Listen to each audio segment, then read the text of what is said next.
que vino. Buenas tardes, Nino. ¿Cómo te va? ¿Andás bien? Trajo el coche, se lo escondiste. Un gustazo de visitarlos. Tenía muchísimas ganas de verlo. Hacía mucho que no venía por el estudio. Yo no me acordaba, me estaba diciendo ahora Nino que había años. estado por acá el tema de la abeja. Yo no me acordaba. La verdad que no me acordaba. Cuando estuve presidiendo la Comisión Honoraria Apícola. Después cuando estuve trabajando los temas del bienestar animal. Este señor me invitaba a que viniera a hablar de esos temas acá. Conocía el estudio, pero tenía muchísimas ganas de volver a verlo, de de darle un abrazo. Porque la verdad que estoy muy contento de colaborar con este proyecto de comunicación, ¿no? Y que ahora lo incorporaste a Leonardo. Y habemos todo, vos también estás en alguna mesa, acorde a los tiempos que andamos con cada uno. Impresionante, impresionante. Sí, la verdad que sí. Ahora en un rato viene Carlito Viera, todo militancia. ¿Y sí? ¿Cómo debe ser? ¿No? Bueno, ojalá que sí, ojalá lo entienda. Acá lo hemos aclarado muy bien, ¿eh? El que quiera aportar militantemente para ayudar a pensar, está bueno. Te mando un abrazo bueno, estuve de congreso del Partido Socialista. ¿Te vimos por ahí en algún canal? Te vimos honestamente. ¿Ah, sí? Yo no Seguro, no voy a levantar la vez. Yo no he visto, la verdad que no he visto. Pero bueno, no importa. Te mando un abrazo de muchos compañeros que nos saludaron y que me dijeron. Hay una barra de Buenos Aires que dice que nos está contando que ve el Una programa. barra que vino de Buenos Aires también, dice que siempre nos están viendo. Les mando un saludo a todos esos compañeros que están siguiendo este canal y que lo usan como un medio de información y de análisis, porque incluso algunos me plantearon, ¿no?, que hay muchos temas que no estaba de acuerdo contigo porque lo claro, planteaste. cuando yo vengo a hablar de las gremiales agropecuarias, dice, nos está enseñando, nos está enseñando de algo que él sabe y nosotros desconocemos totalmente, bueno, y esa era la idea, ¿no? O sea, abrir las cabezas, empezar a entender el interior, trabajar los temas del interior.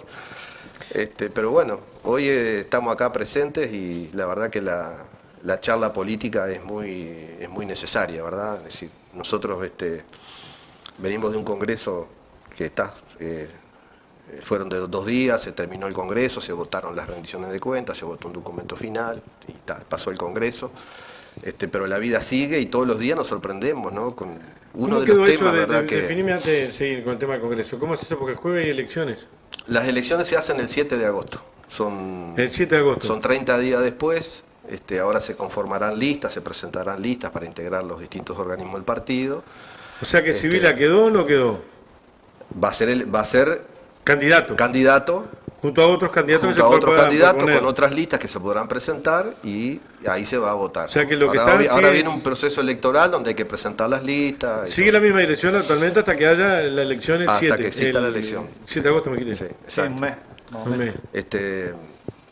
Pero bueno, yo me sorprendí pila porque en el medio del Congreso empezaron a aparecer temas que este gobierno, viste que todos los días sale con una cosa nueva.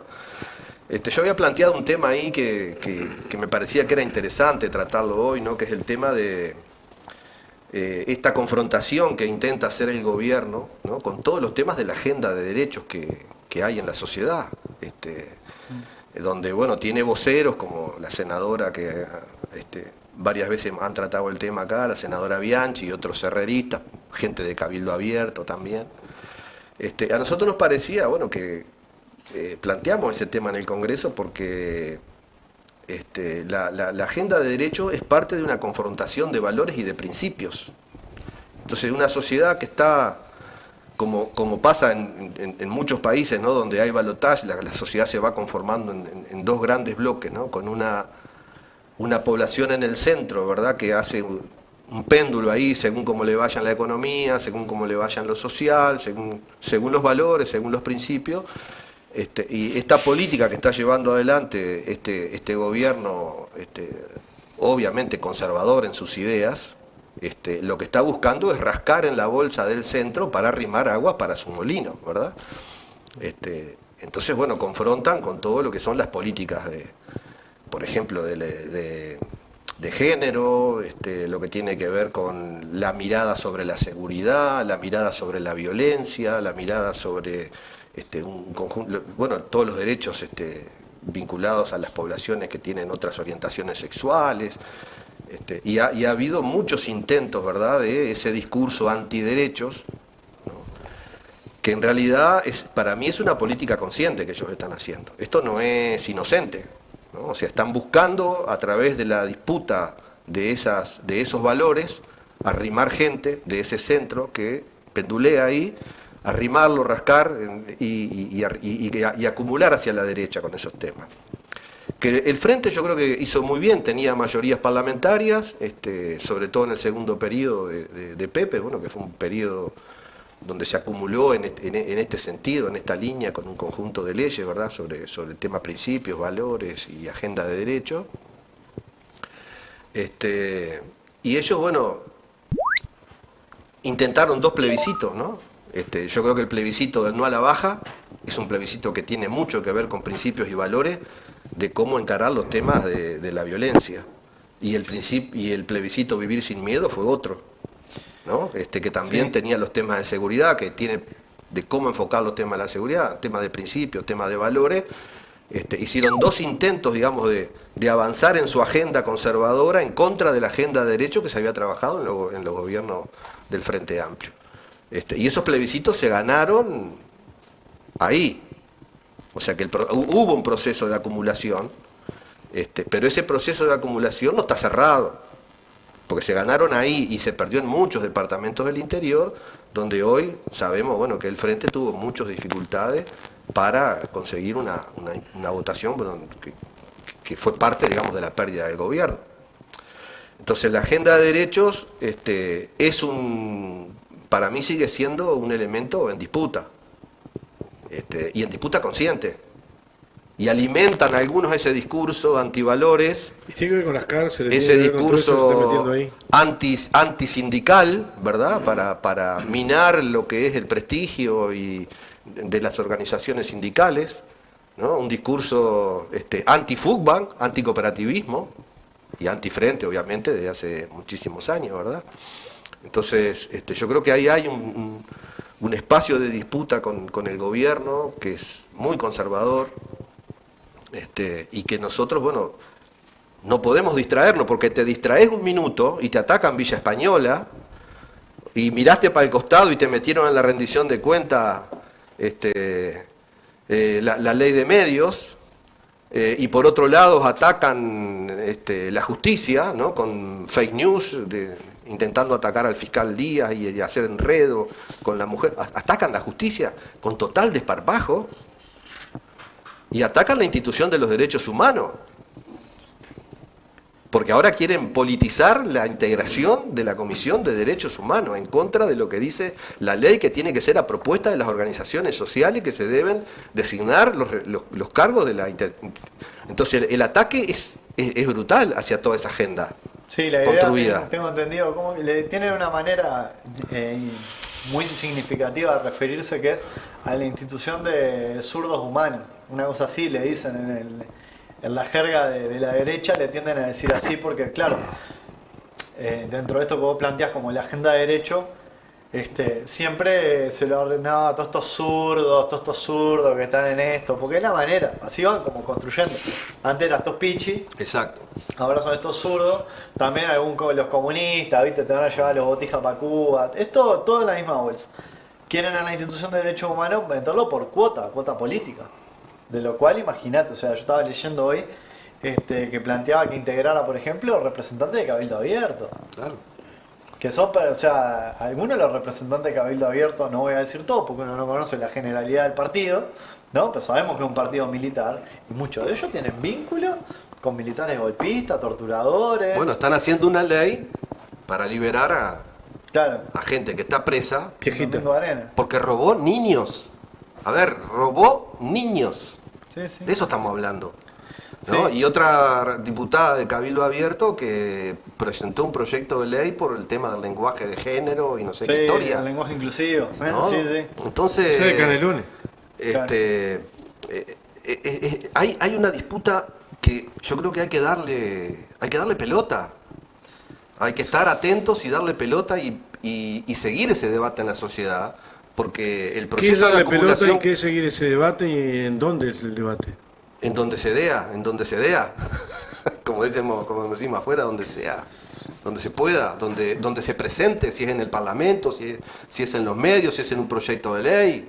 Es decir, cada vez más mejor preparado. Hay que debatir y argumentar y fundamentar, porque es un espacio que está en disputa, y los procesos que se hicieron de acumulación, que fueron positivos, pero estamos ahí, nada es permanente, ¿no? Después vino el intento de la foglia, es de, Sí, de la de derogación de la trans. ley de interrupción del embarazo, que no logró Sí, y juntar la firma. y O sea, ha también habido la ley varios trans. intentos de retroceso. Sí, ¿verdad? sí, sí. Y por eso yo digo, hay que prestarle atención a esa lucha y a muchas de las cosas que se dicen a través de los medios, como esta senadora y otros más, porque en realidad hay un espacio de construcción cultural de la agenda de valores que sostienen después la construcción política y los procesos de acumulación, ¿verdad?, que está en disputa. Sí. Y nada está ganado. No, yo Ese creo- es un poco lo Sí. que yo quería plantear. A mí me parece parte de la agenda de derecho ahí, me parece que en estos 15 años de gobierno del Frente Amplio mostró o pudo cristalizar la acumulación de fuerza, como vos decís, pero a su vez permitir a determinados sectores de la sociedad organizarse e incidir en la vida política, visibilizando las condiciones de desigualdad que se viven en este país y que hay a poblaciones que las afecta de forma estructural. Es decir, que son prácticas totalmente instaladas, ¿no? Como el acceso a la educación para la población afro o el acceso a la educación para la población trans o, por ejemplo, la tasa de mortalidad dentro de la población trans. Eso está construido por situaciones que expulsan a esa población y durante 15 años se logró que determinadas poblaciones se organizaran y pudieran encontrar un espacio para reivindicar y luchar por esos derechos y que se les reconociera. Y acá tenemos la ley de interrupción voluntaria del embarazo, la ley de acciones afirmativas 19.122 de personas afro, tenemos la ley de migraciones 18.250, en fin, podríamos seguir la ley trans. Tenemos un montón de normativa que construyó en materia de derechos humanos como un piso común. Bueno, la creación, ni más ni menos que la Institución Nacional de Derechos Humanos y Defensoría del Vecino y las Defensorías de los Vecinos, ¿no?, y vecinas de Montevideo. Y de alguna manera, claro, la señal que viene a dar, creo yo, este gobierno, como un gobierno neoliberal y restaurador, de un orden conservador fuerte, es quebrar las posibilidades de organización y de reclamo. Sí, estar atento a lo que decía Nino, ¿no? Porque paulatinamente van metiendo una agenda nueva y esas cosas que nosotros hemos hablado muchas veces en diferentes sectores, particularmente a la izquierda, la acumulación, también es acumulación para la derecha. Exacto. Ese ensayo de prepararse, de golpear y dar y estar y estar y estar y estar, bueno, luego hay un resumen que lo van a aprovechar y tienen todos los medios para hacerlo. Sí, y se capitaliza y aparte lo hablábamos, bueno, yo no me acuerdo con quién acá en el programa, que tienen un discurso atractivo, porque el discurso antiderecho siempre de alguna manera logra captar mucho más que los discursos que tienden como a reconocer los derechos de las personas, ¿no? Es como que siempre tienen como esta cuestión de la no política detrás, entonces como tipo, no importa, total, son negros, son esto, son lo otro. ¿Entendés? Y eso, de alguna manera, en estos 2 años y medio, yo por trabajo estoy vinculado al trabajo con derechos humanos y es inadmisible como han instalado en agenda, ¿no?, en agenda pública, es decir, a través de medios, discursos que hace 4 años eran que no te imaginabas que los ibas a escuchar. No estaban para escucharse, la Eso, verdad que no. yo, porque además Y hoy corre. están actuando en forma desvergonzada y desfachatada. O sea, se sacaron la careta para hacer esta acumulación política por derecha y por el lado conservador. Es una derecha que se sacó la careta y cada vez tienen menos miedo de decir que son de derecha. Claro. Si no están solo Porque para antes le acumular decían que para- eran de derecha y se molestaban, pero ahora no se molestan tanto, se molestan menos. Porque... Yo creo que no se molesta en cualquier momento. Estamos en defensa, hay que apoyarlo por ahora. Porque además esto te lleva directamente a otro tema que también nosotros tenemos que pelearlo, ¿verdad? Que es el famoso tema de la libertad.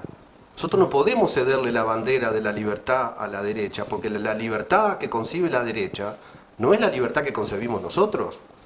La libertad meritocrática, que vos sos libre de hacer lo que te plazca y podés llegar a hacer lo que quieras en función de tu esfuerzo, ¿no? Desconociendo todo lo que es la realidad que te permite o no te permite ser libre, que te permite o no te permite partir de un punto de partida con educación, con salud, con una vida digna, bien alimentado, para realmente poder desarrollar tus libertades. Bueno, a nivel de las políticas de desarrollo está Amartya Sen, ¿verdad? ese famoso teórico, bueno, que empezó a hablar justamente de este tema, de las capacidades como forma de ejercer las libertades. Pero eso esta derecha conservadora te habla de la libertad responsable. Entonces vos eras responsable de subirte o no subirte a un ómnibus en plena pandemia para ir a conseguir un mango para tener el pan porque eras libre. Pero no te daban ningún apoyo para que te quedaras en tu casa.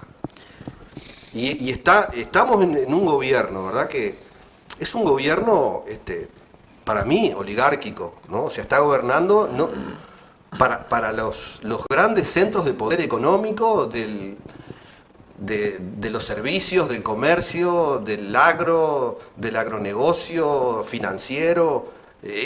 Para ese sector, el famoso... Está bien que se le diga a los mayas oro porque es una forma de que la gente entienda, ¿verdad? Pero son los sectores de la oligarquía los que están gobernando. Y se ponen al hombro la libertad como un valor, ¿no? Cuando en realidad, cuando gobierna la oligarquía, todos somos menos libres, porque hoy somos menos libres. Hoy sos menos libre porque no hay medicamentos. Y Cipriani ha hecho mil maravillas para decir que eso es mentira. Mirá que vive las piedras para allá. Pero cuando sale la recorrida de las policlínicas de ACE en Paysandú, antes llevaban los remedios para los crónicos, hoy no los llevan, y el tipo es menos libre porque tiene que usar parte de su ingreso, si es jubilado, que gana 15.000 pesos, una jubilación rural, que vive allá en un pueblito, en Morató, tiene que tomarse un ómnibus para ir a buscar el remedio del hospital, que antes se lo llevaba a la policlínica. Y sí hay. Entonces somos menos libres cuando te recortan los programas educativos, sos menos libre cuando no podés repetir un plato de comida, ¿verdad? Entonces, el tema de las libertades, cuando gobierna la oligarquía, somos menos libres en forma individual, pero también hay menos libertad colectiva y menos libertad institucional, que es lo que nos pasó con la LUC, ¿verdad? La calidad democrática y la posibilidad de debatir los temas en verdadera libertad se deterioran porque gobiernan de esa manera, o gobiernan por decreto, y por decreto entregan un puerto, o por decreto le entregan el internet a los canales, o por decreto aprueban un proyecto de inversión de una isla que no tiene ni un informe técnico del Ministerio de Vivienda, ni del Ministerio de Ambiente, ni de nadie, y por decreto, entonces somos menos libres. Entonces, la libertad como valor, yo creo que tampoco se la podemos regalar así como así, porque es parte de nuestra identidad.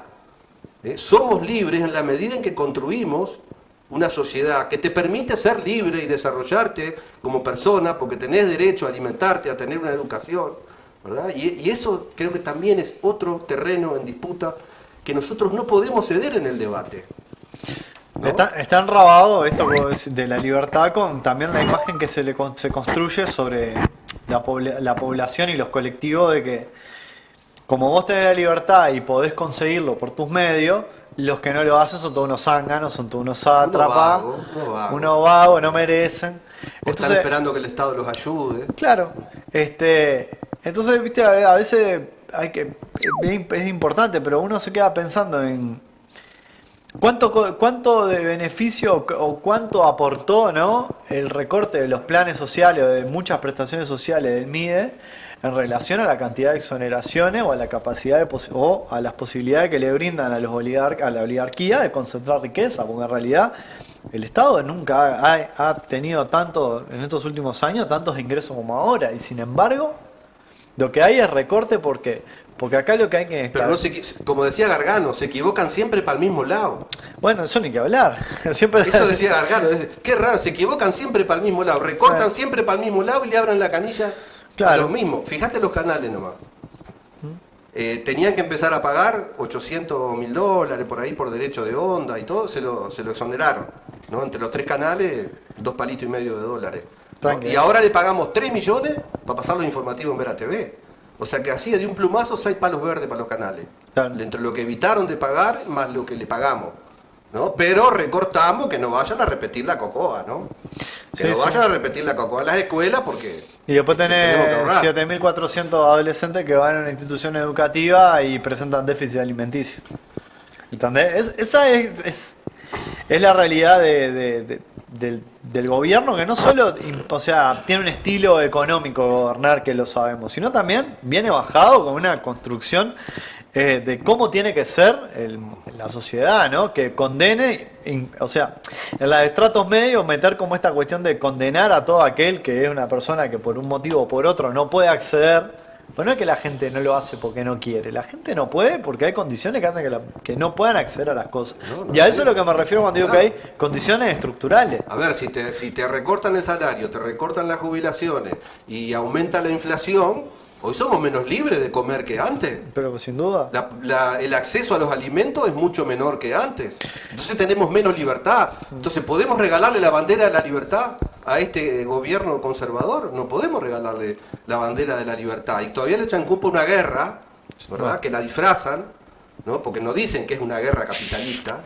Hay gente que va a hablar con la guerra y te dice, sí, los rusos, los comunistas, que siguen diciendo como que Rusia sigue siendo comunista. Y es una guerra capitalista, entre países capitalistas, que está destruyendo el capitalismo y que no ha salido ni un solo tiro de un país que no sea capitalista. Y hay que decirlo, esta es una guerra de destrucción del capitalismo, de las que ya Marx había dicho que el capitalismo era autodestructivo.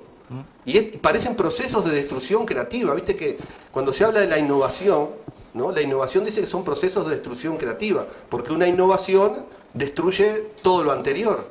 Y las guerras se terminan transformando en procesos de destrucción para abrirle campos al capitalismo agotado. Entonces ahora viene el capital a reconstruir todo lo que se destruyó, los hospitales, las escuelas, los estadios. Las guerras hoy terminan siendo procesos de destrucción creativa para abrirle con puertas al capitalismo agotado que no puede seguir reproduciéndose. Y se siguen vendiendo armas y se sigue vendiendo tecnología armamentística y en definitiva son guerras de destrucción. Y no se hacen cargo. No. A ver, no se hacen cargo. Y en Uruguay todo está caro porque hay guerra en Ucrania. Entonces después te dicen que está todo caro por la guerra de Ucrania, ¿viste? Que está bien, ahora sí, ahora una parte de la inflación será de la guerra de Ucrania. Pero cuando empezó la guerra, ya teníamos cuánta suba de los combustibles. Pero entonces vos no existe que nos ganen la bandera de ¿Vos sos más libre de tener un campo de colonización que antes? No, sos menos libre.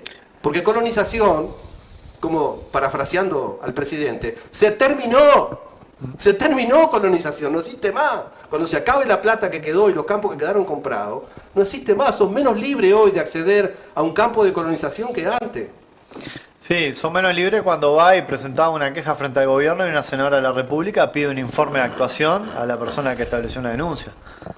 O sea, eso es el miedo. Como ejemplo de miedo Porque, para que otros lo pataleen. Eso es el miedo del autoritarismo, para tener autoridad a través del miedo. ¿No? Porque, entonces, que no me vengan a hablar de la libertad. La libertad es un valor de la izquierda, porque nosotros ayudamos a que las personas y las sociedades sean más libres. No es arreglate como pueda y llegá hasta donde pueda y bueno, si vos te rompes el lomo vas a llegar. No es así como funciona la libertad. Eso no existe. Pero es más, mirá, ese problema lo tuvo el candidato a presidente de Estados Unidos. ¿Cómo se llamaba el veterano Se me fue el apellido ahora. ¿El que está? No, candidato. Que fue candidato, hablaba del socialismo. Bernie Sanders. Bernie Sanders dijo que en Estados Unidos gobernaba una oligarquía autoritaria. Se le armó un escándalo. ¿Tá? Y él dijo que lo que pasa es que los estadounidenses, cuando gobernaban los republicanos, eran menos libres. Porque venían los recortes. ¿No? Y lo planteó ahí. ¿No?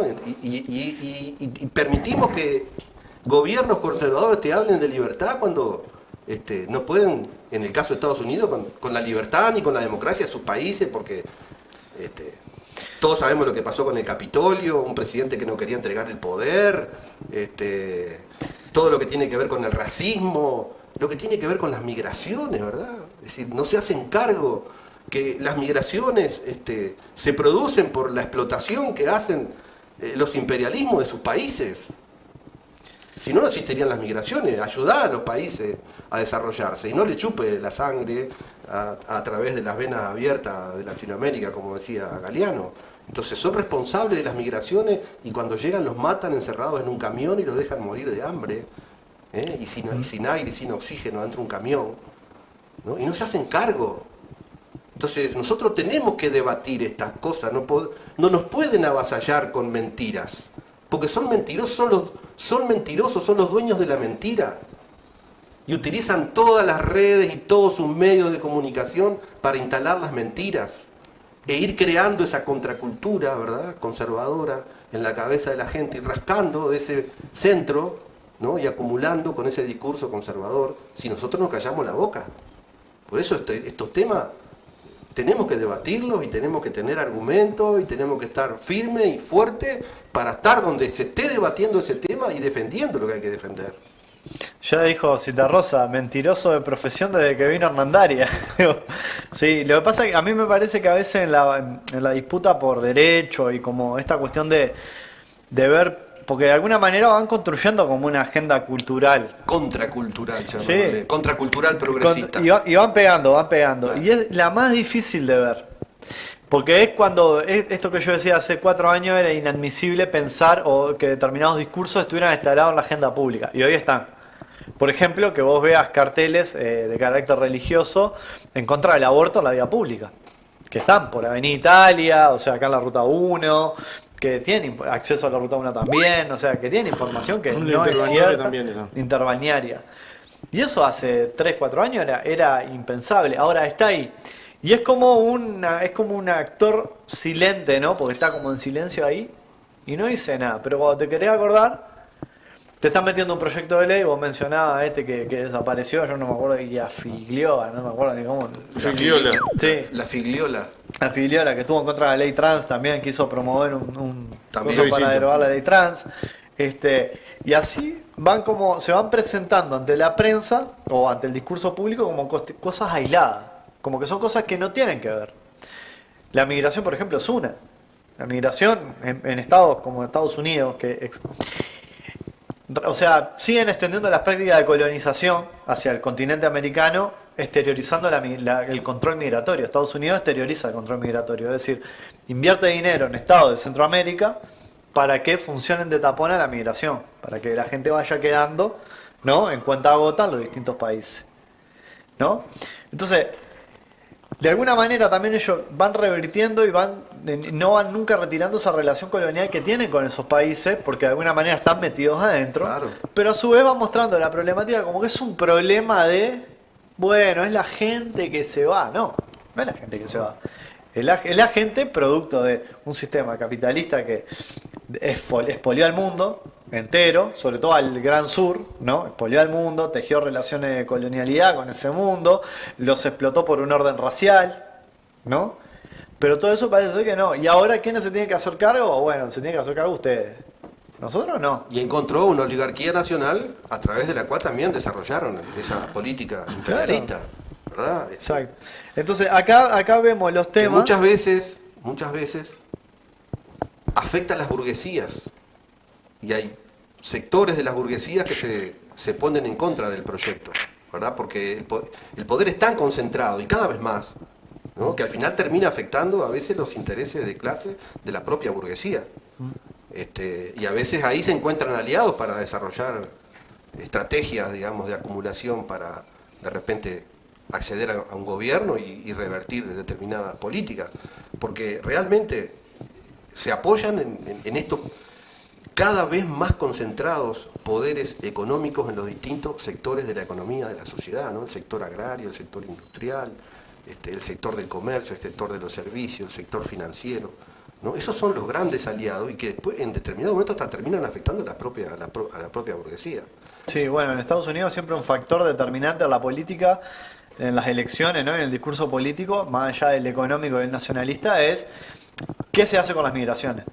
Siempre ustedes escuchen un candidato norteamericano, ya sea claro, conservador republicano o demócrata, más progresista, siempre utiliza el discurso de la migración como un discurso para influir, ¿no?, en el ánimo político. De hecho, ahora, por ejemplo, en el concepto de Madrid, que es el informe nuevo de la OTAN, respecto a toda la situación en Ucrania y todo lo demás, se vuelve a plantear la migración como un problema de orden nacional que afecta a la seguridad de los estados de la OTAN.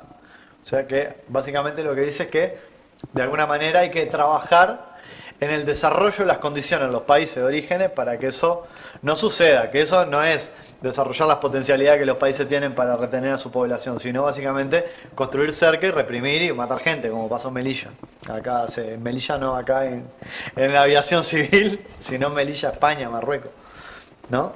Entonces, pero esos discursos que ganan, que vienen y que son generalmente antiderechos, son lo que muchas veces nos generan como mayores dificultades para enfrentarlo. Por eso te agradezco que lo hayas traído el tema, porque es necesario pararse de punta, porque ahí es donde se entran a permear después todas estas concepciones del individualismo, de la libertad individual, ¿no? Exacto. Y toda la defensa de eso.